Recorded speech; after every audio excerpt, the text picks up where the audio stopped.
Hey everyone, here I am in Southern California. Very sunny out here. Behind me, Ripley's, believe it or not.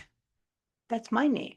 And that's from Hollywood. When I was out there, I actually took some pictures, or lots of pictures, but that's the best one because it has my name. I love the dinosaur on top. Beautiful place, but not now. What is going on here in LA? Well, everyone has an opinion about these protests, immigration raids, etc. That's not where we're going with this. The mainstream media really hasn't asked an important question on this that we should in the social sciences. And I'm not asking your opinion, nor am I going to give mine. The question is, why are these protests so powerful? Now, I'm not out there like I've been in Colombia, Nicaragua, Argentina, Ecuador, and other places during protests, but the reality is, why are they so strong? It's not just people who don't like the Trump policies are out in force. There has to be some kind of interest convergence. Borrowing from Bell's theory that he applied to critical race theory is very, very important because it talks about people's interests. For me, one of the reasons why these are so big, whether you support them, don't support them, not important where you are on this issue, the question is, how are they getting so big? And there's a lot of interest convergence here. One, people are going to always protest governments that it doesn't like. But how do they grow and get more powerful? It's when you start stepping on other people's interests and those interests kind of converge. So, whose interests are being stepped on? First of all, obviously, the regular Latinos, many of whom who voted for Trump, like the Nicaraguans and the Venezuelans, and now he's saying they can't even come into the country. But even more importantly, a lot of these people who are seeing their families get dragged out and imprisoned or sent back, etc. This is causing a lot of regular people, particularly Latinos, to get out and protest.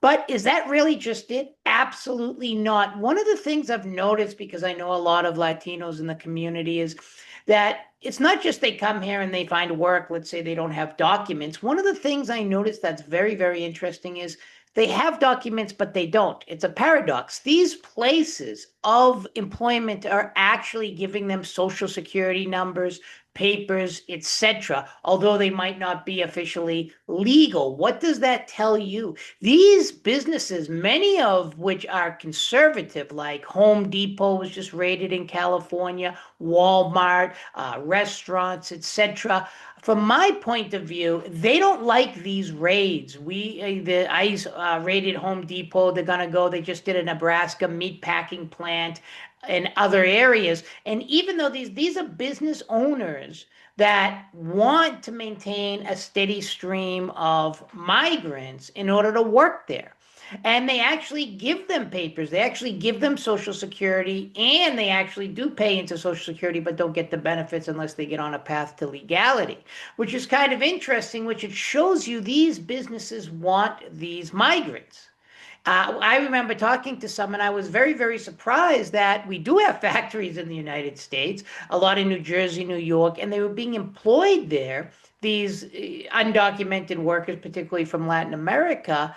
Even though, we have the jobs, the gringos, me, didn't want to really do them. So it's kind of interesting on how these businesses are kind of courting these Latinos. And I think a lot of these businesses now are saying, sure, there's always deportations. It happened under Biden, it happened under Obama, it happened under Bush. In fact, Obama, had massive deportations, but now it's really beginning to step on businesses' interest. Because once these people start working at, say, a Home Depot, they don't have their papers. Of course, Home Depot's going to say, oh, we didn't know. Right. Now, I don't have evidence, obviously, that Home Depot is encouraging people or, these meat packing plants or anything else to go out and protest. That's not my argument. My argument is even Walmart, now, one of the heirs of Walmart, she's a multi-billionaire, is joining the There Is No King march and took out an ad in the New York Times. Is this just because she doesn't like Trump, but Trump said eat the tariffs to Walmart? Probably not. I think a lot of these people are seeing their interests stepped on with a lot of these more extreme policies that ICE is carrying out. And whether you support them or don't support them, whether you support the rioters or don't, really not the issue. The issue is how have they grown so big? And I think a lot of these business interests are not necessarily involved like they're going out with them or encouraging, but I do think that there's something there that needs to be explored. And as far as the looters and everything go, this happens all the time. There are always violent specialists that kind of take hold of these protests. There are all these political entrepreneurs that take hold of these protests, who want to loot, who want to make money, who are very good at violence. And we know it. We know there's a ton out there in LA. So try not, regardless of where you sit in this protest, all protests, whether you're right wing, left wing, in the middle, etc., will always have, these people involved. Even if, let's say, you're conservative and you support pro-life, pro-lifers have, killed doctors, blown up things. That doesn't really necessarily mean the whole movement is representative of these people. In the case of LA riots, right, or protesters, there's a lot of peaceful protests going on. And I remember this distinctly, and this becomes a national security question. Do these things rise to the level of national security for the United States? And where do you, in the long run and the short run, we're going to have to, you will take a side on it. Where do you stand on these? Are these raids good? Are they hurting businesses? Because think about it, if you have people in your business, they don't have documents, but they've been working there 5 to 10 years, you can rely on them, etc. So now these businesses, I think, are not as, say, these policies aren't as favorable to the quote unquote capitalist climate that we have in the United States. And I was actually in LA, and I'll end with this. This is an interesting thing.